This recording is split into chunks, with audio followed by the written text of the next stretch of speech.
Good day, everyone. My name is Queenie Perbole, and now I will discuss the story, principle, and view of human nature of Psych Gordon Allport.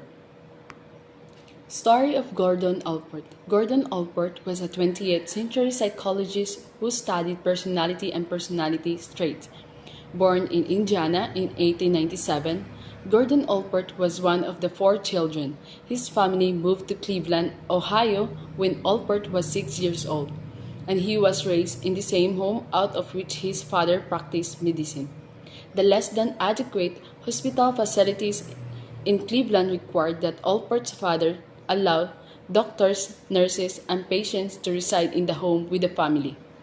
During his childhood, Allport and his siblings were immersed in the medical profession and often acted as clinical assistant to their father.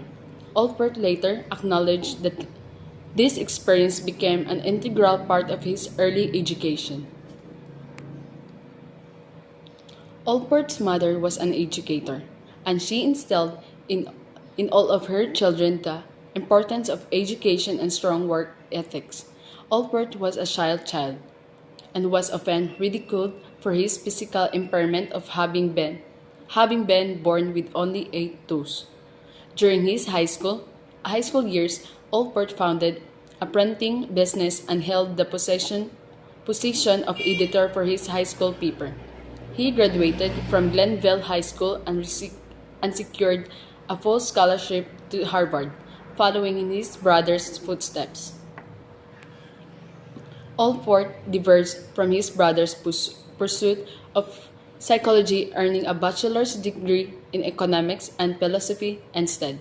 While at Harvard, Allport exhibited his social interests by volunteering in various capacities, including as a probation officer, assisting foreign students, helping war veterans, and participating in Boston Boys Club.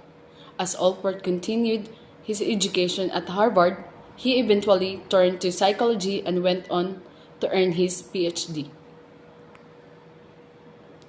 Principles of Gordon Allport. Allport created a highly influential three-tiered hierarchy of personality traits consisting of cardinal traits, rare but strongly deterministic of behavior. Third is central traits, present to varying degrees in all people. Central traits influence but do not determine an individual's behavior. And the last one, secondary traits, also present in all individuals and can influence behavior, but secondary traits are strongly dependent upon immediate context such they are not apparent in all situations. View of human nature of Gordon Allport.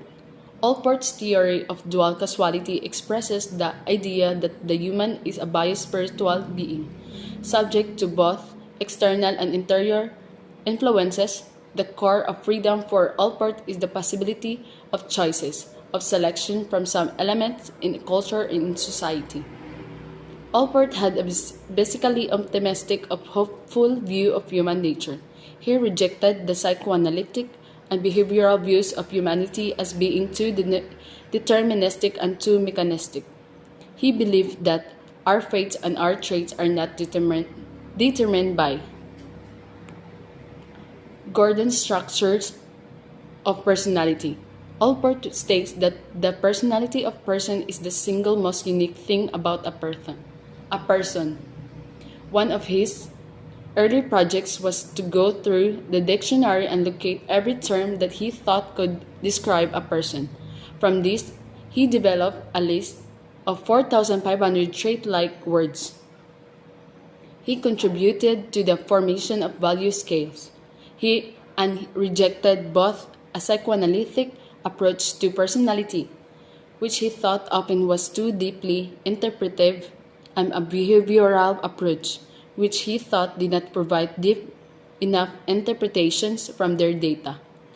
Instead of these popular approaches, he developed an eclectic theory based on traits. Criteria of traits.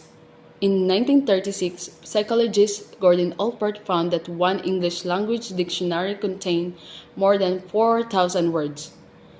describing different personality traits. He categorized these traits into 3 levels. The first one is cardinal traits. Allport suggested that cardinal traits are rare and dominate, usually developing later in life. They tend to define a person to such an extent that their names become synonymous with their personality.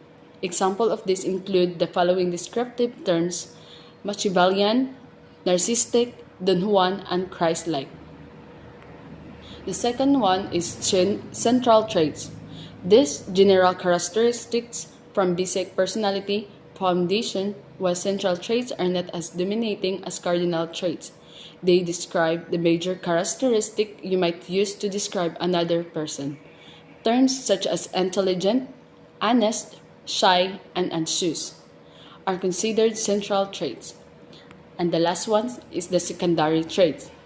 Secondary traits are sometimes related to attitudes or preferences. They often appear only in certain situations or under specific circumstances. Some examples include public speaking, anxiety, or impatient while waiting in line. And that's all. Thank you.